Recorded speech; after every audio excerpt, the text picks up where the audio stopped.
Everyone, आज हम subject venture पर कॉम्प्लेक्स सेंटेंस के एडजेक्टिव से कैसे हम सिंपल को कॉम्प्लेक्स में फॉर्म करेंगे या एक सिंपल सेंटेंस से हम किस तरीके से कॉम्प्लेक्स सेंटेंस बनाएंगे, इस विषय पर चर्चा करेंगे। हमारा कॉम्प्लेक्स को लेकर के नाउन क्लास और एडवर्ब क्लास का वीडियो अपलोड है, आप उसे पहले देख सकते हैं, जिससे कि एडजेक्टिव क्लास की फॉर्मेशन पे आपको कहीं पर कोई प्रॉब्लम ना रहे। आज के हमारे इस वीडियो के साथ हमारा सिंथेसिस का पार्ट कंप्लीट हो जाएगा। तो आइए आज हम शुरू करते हैं एडजेक्टिव क्लास। Adjective clause. अब ये एडजेक्टिव क्लॉज है क्या? इस शॉर्ट में हम आपको 1 मिनट के लिए एडजेक्टिव के बारे में डिफिनीशन देना चाहेंगे, या जानना चाहेंगे कि एडजेक्टिव क्या है। तो नॉर्मली हमारा एडजेक्टिव क्या है? तो एडजेक्टिव कोई भी, हिंदी में हम इसे विशेषण के तौर पर जानते हैं, और एडजेक्टिव को इंग्लिश में हम इंफॉर्मेशन वर्ड के तौर पर कहें तो ठीक रहेगा। Information word. कैसे? क्योंकि हमें, आप जब पार्ट्स ऑफ स्पीच की सीरीज पर देखेंगे तो सबसे पहले हमारा नाउन, फिर हमारा प्रोनाउन, और तीसरे नंबर पर आ जाता है एडजेक्टिव। और ये हमारा जो नाउन है ये नेमिंग वर्ड होता है, यानी name of anything is noun, and name की जगह यूज होने के कारण ये कहलाता है प्रोनाउन। प्रोनाउन को याद रखने का एक और सिंपल तरीका है, आप इसको ये समझ लें कि ये प्री नाउन है। प्रोनाउन को आप प्री प्लस नाउन के रूप में याद रखें, यानी ऐसा वर्ड जिसके पहले नाउन आना जरूरी है। जैसे he is Ram,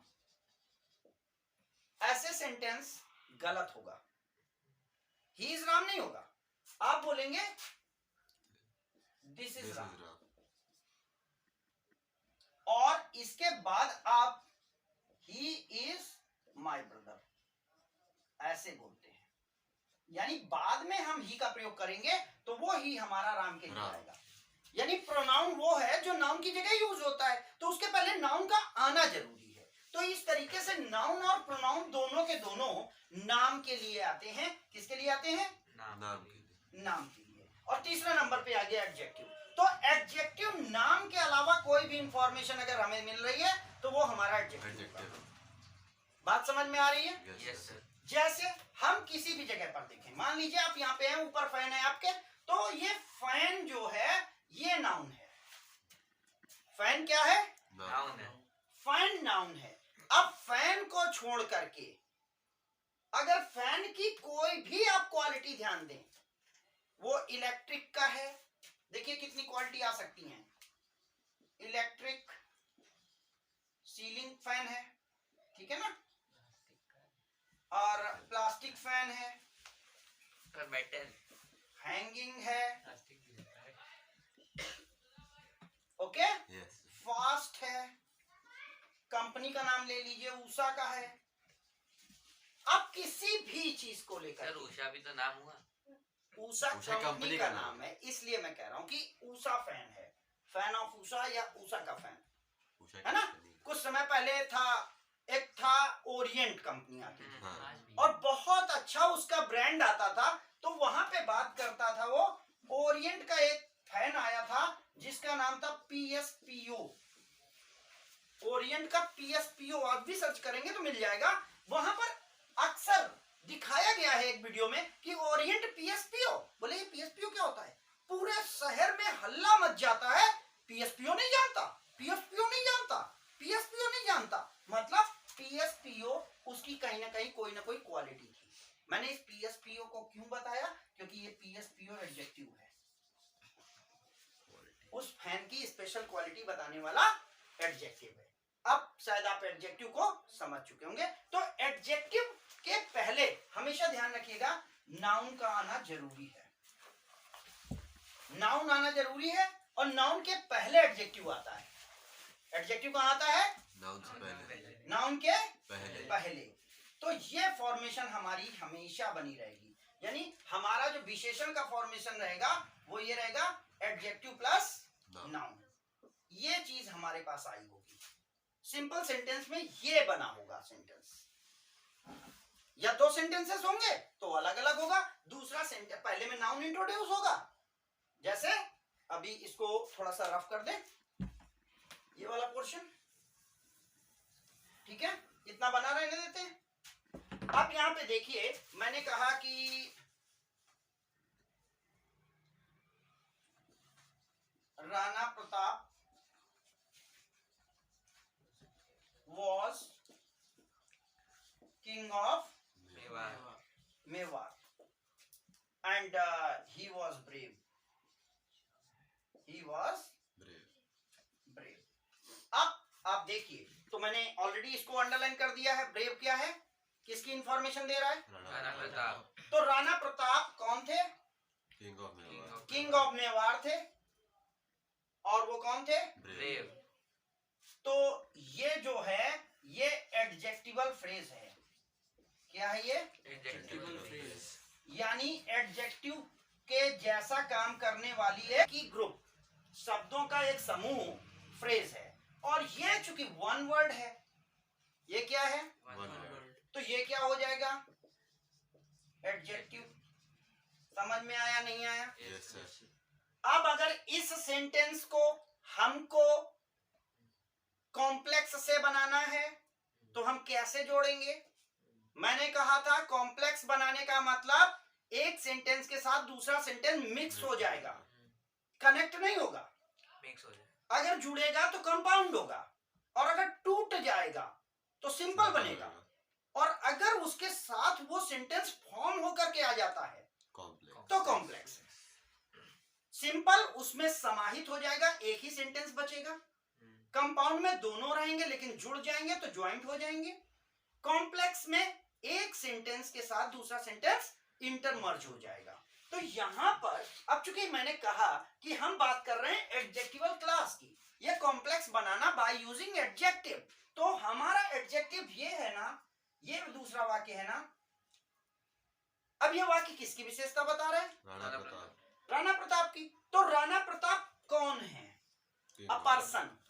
a person एक व्यक्ति है, और व्यक्ति को यूज करने के लिए हमें रिलेटिव प्रोनाउन लेना पड़ेगा। क्या लेना पड़ेगा?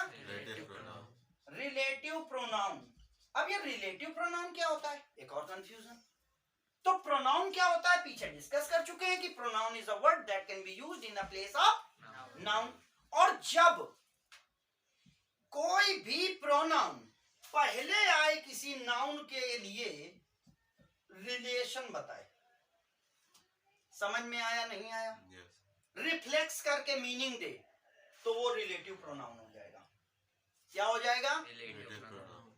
अ pronoun which relate the meaning with the noun which has come earlier to pronoun is known as relative pronoun. और याद रखिएगा, रिलेटिव प्रोनाउन के पहले आने वाला नाउन या प्रोनाउन एंटीसीडेंट कहलाता है। क्या कहलाता है? पूर्व में आया नाउन या प्रोनाउन। और यहां पर एक और चीज याद रखिएगा, एंटीसीडेंट और प्रोनाउन जब आते हैं तो जो वर्ब होती है वो किसके अकॉर्डिंग एग्री करती है? मैंने जैसे एक सेंटेंस आपको लिखाया था, और मैंने सेंटेंस लिखाया था इट इज आई, है ना? और यहां पे लिखा था हु डैश योर फ्रेंड। ये सेंटेंस याद है ना? हमने कहा था यहां पे क्या भरा जाएगा?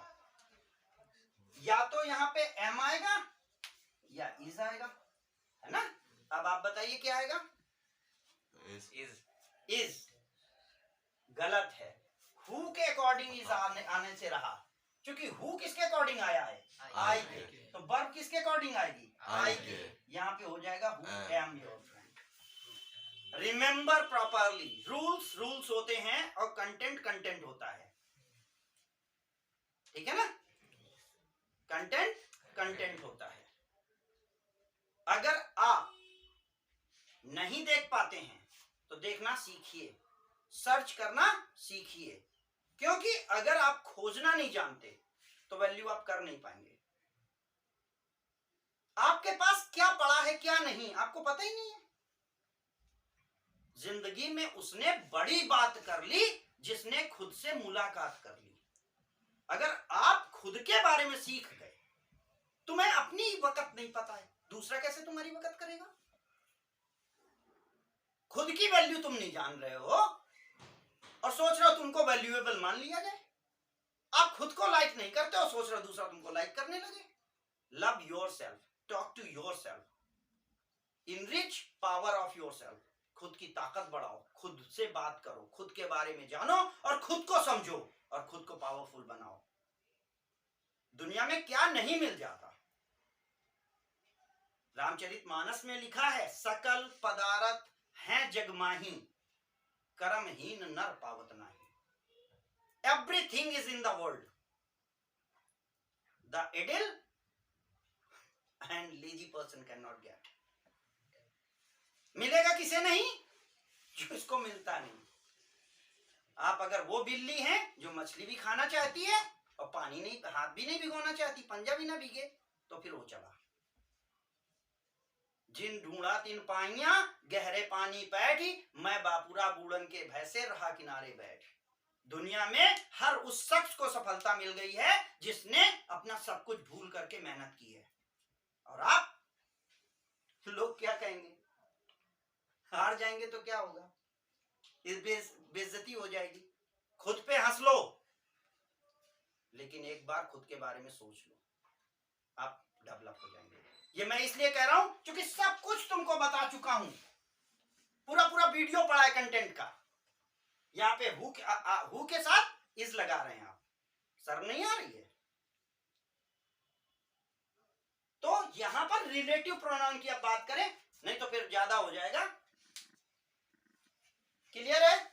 Yes sir. रिलेटिव प्रोनाउन है, और रिलेटिव प्रोनाउन जो होता है वो याद रखिएगा, रिलेटिव प्रोनाउन नाउन के बाद आता है। और रिलेटिव प्रोनाउन की एक लंबी सी टेबल है और उस टेबल को मैं आपको प्रोवाइड करा रहा हूं। आप इसी टेबल के अकॉर्डिंग वर्ड लिखेंगे। पहले मैं इस सेंटेंस को लिखा देता हूं ताकि आप समझ लें। यहाँ पे सेंटेंस क्या बनेगा सिंपल में, Rana Pratap was a king of Mewar. यहां पर देखिए इसका फॉर्मेशन क्या होगा, ही वॉज ब्रेव ना, अब ही की जगह हु कर दो। कॉम्प्लेक्स सेंटेंस में यह सबऑर्डिनेट क्लॉज होती है, अगर इसको अलग हटा देंगे तो ये अपना अर्थ नहीं दे पाएगी। देखिए सेंटेंस क्या बनेगा, Rana Pratap comma who was brave was king of Mewar. Clear है? Yes. या आप सेंटेंस बना सकते हैं, Rana Pratap who was king of Mewar was brave. Clear? अब अगर आप इस सेंटेंस को देखें, यहां पे हमने एडजेक्टिव क्लास कहां से बनाई है, हु वॉज ब्रेव, ये बनाई ना। अगर इस सेंटेंस को आप बाहर रख दें, अभी क्या अर्थ आएगा, Rana Pratap who was a brave, जो कि बहादुर थे, वो मेवाड़ के राजा थे। यहां पे इसका अर्थ है जो कि, हो रहा है ना जो कि अर्थ। और अगर इसको बाहर रखो तो सेंटेंस क्या हो जाएगा, हु वॉज ब्रेव का क्या अर्थ होगा, ब्रेव कौन था, अर्थ बदल गया। ये कसौटी है कॉम्प्लेक्स सेंटेंस की एडजेक्टिव क्लॉज की। अगर एडजेक्टिव क्लॉज को उसके मेन प्लेस से अलग कर देंगे तो उसका अर्थ बदल जाएगा। क्लियर? फिल्टर समझ में आ रहा है? Yes. अब मैं आपको बताऊंगा कि इस जगह पर हम किसका यूज करेंगे। रिलेटिव प्रोनाउन समझ में आ रहा है, ये हु रिलेटिव प्रोनाउन है। क्लियर? एडजेक्टिव से हमें उस वर्ब को जोड़ना है। अब जैसे मैं कहूं I found my purse, it was stolen. अब पर्स है तो पर्स के साथ हु लगा दोगे क्या, हु तो पर्सन के साथ आता है, पर्स निर्जीव है उसके साथ विच आएगा बेटा, तो क्या हो जाएगा, my purse which was stolen, या I found my purse which was stolen.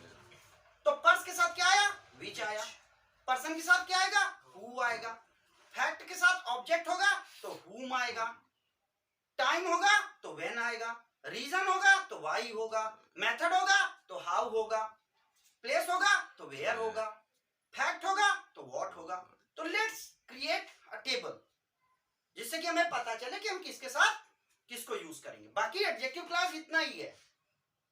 आपको 2 सेंटेंसेस मिलेंगे, एक सेंटेंस एडजेक्टिव का यूज कर रहा होगा, आपको एडजेक्टिव वाले सेंटेंस को रिलेटिव प्रोनाउन से स्टार्ट करके एंटीसीडेंट के बाद लगा देना, बस। समझ में आया नहीं आया? Yes sir. नहीं आया।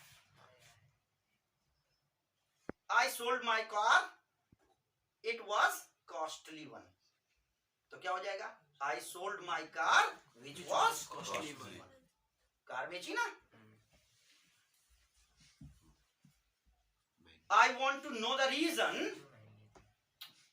two boys quarreled with each other. I want to know the reason. तो क्या हो जाएगा? मैं क्या जानना चाहता हूँ? रीजन। रीजन जानना चाहता हूँ, तो रीजन के लिए why. I want to know the reason why two boys quarreled. मैं जानना चाहता हूँ कि वो दोनों बच्चे क्यों लड़े। क्लियर? तो let me create. So now अब यहां पर हम देखते हैं, तो ये हमारी रिलेटिव प्रोनाउन की एक टेबल है। किसकी टेबल है ये? Relative pronoun. Relative pronoun. और यहां पर मैंने रिलेटिव प्रोनाउन के different number 1, number 2, number 3, number 4, number 5, number 6, number 7, number 8, मैंने 8 पॉइंट्स ले लिए हैं। और इन पॉइंट्स की यहाँ पर आपको मीनिंग मिल रही है। ये मिल रहा है कि ये फैक्ट क्या बताएगा, और यहाँ पे आपको उसका यूजेस या एग्जाम्पल दिख रहा है। तो आई थिंक आप अंडरस्टैंड कर सकते हैं। चलते हैं पहले सेंटेंस में। तो यहाँ पर पहला सेंटेंस हमारा, पहला वर्ड है हमारा व्हाट। व्हाट का नॉर्मल मीनिंग होता है क्या। क्या? क्या कब आएगा? जैसे बताइए। अब यहाँ पे क्या बता रहा है? फैक्ट बता रहा है। तो tell me what you want. Okay, या टेल मी द सीक्रेट। मुझे वो सीक्रेट बताओ। You want. Merchant of Venice पढ़ते हो ना? Yes sir. Merchant of Venice में एंटोनियो ने पूछा है ना बसेनियो से कि बसेनियो, अक्सर तुम मुझसे बताया करते थे कि मैं तुम्हें कुछ बताऊंगा, आज हम तुम अकेले हैं, तो tell me the way, tell me the fact, tell me about that lady about whom you wanted to tell me. Okay, तो नाउ सेकंड है when। ऐसे जैसे ये व्हाट था, ये फैक्ट होता है। अब when हम समय पूछना चाहते हैं तो कब होगा? समय बताएगा टेल मी द टाइम। मुझे क्या करो? Tell me The time. when you will come, जब तुम आओगे। Next why। why क्यों आएगा, और क्यों कारण कारण बताएगा। बताएगा। क्या बताएगा? कारण। अब जैसे टेल मी द रीजन, मुझे क्या करो? रीजन बताओ। why two boys quarreled, कि ये दोनों लड़के क्यों लड़े, तो रीजन बताना है। फिर क्या है? वेयर। वेयर मतलब कहाँ, स्थान और जगह बताएगा। अब ये क्या होगा? टेल मी द प्लेस, मुझे वो जगह दिखाओ where I can park my bike, जहां मैं अपनी जगह बाइक को खड़ा कर सकता हूँ। नेक्स्ट क्या होगा? हु, कौन के लिए आएगा। यहाँ पे देख रहे हैं ना, हु कौन के लिए, तो पर्सन अगर आएगा, जैसे कि पीछे हमने कहा व्यक्ति को बताएगा। कॉल द पर्सन, उस इंसान को बुलाओ। किस इंसान को बुलाना है? जो कि गेट पर खड़ा है, who is waited at the door, door. है ना। उस व्यक्ति को ये किताब दे देना जो कि तुम्हें रास्ते में मिलेगा। तो विशेषता है ना कि वो रास्ते में मिलेगा। नेक्स्ट यहाँ पे विच, अब पहचान आएगी। बहुत सारे लोग हैं, जैसे गिव मी द बुक, मुझे वो बुक दो जो मैंने कल तुमको दी थी। अब तुम जान रहे हो ना कौन सी हमने तुम्हें दी थी, तो विच आएगा। क्लियर? फिर आएगा हुज, किसका, स्वामित्व बताना, ओनरशिप बताना। जैसे ही इज अ मैन, वो यहाँ पे ऐसी हुज, हुज मतलब किसका, स्वामित्व बताना। He is a man whose life is, यहाँ पे भी हुज लाइफ इज ब्लेमलेस। वो एक ऐसा इंसान है जिसकी जिंदगी कैसी है? ब्लेमलेस है, नीट एंड क्लीन है। नेक्स्ट हाउ, हाउ मतलब कैसे, तरीका बताना है। Tell me the way, the process, how can I get my salary. तो these are the process, these are the relative pronoun that can be used in adjective clause. Thank you.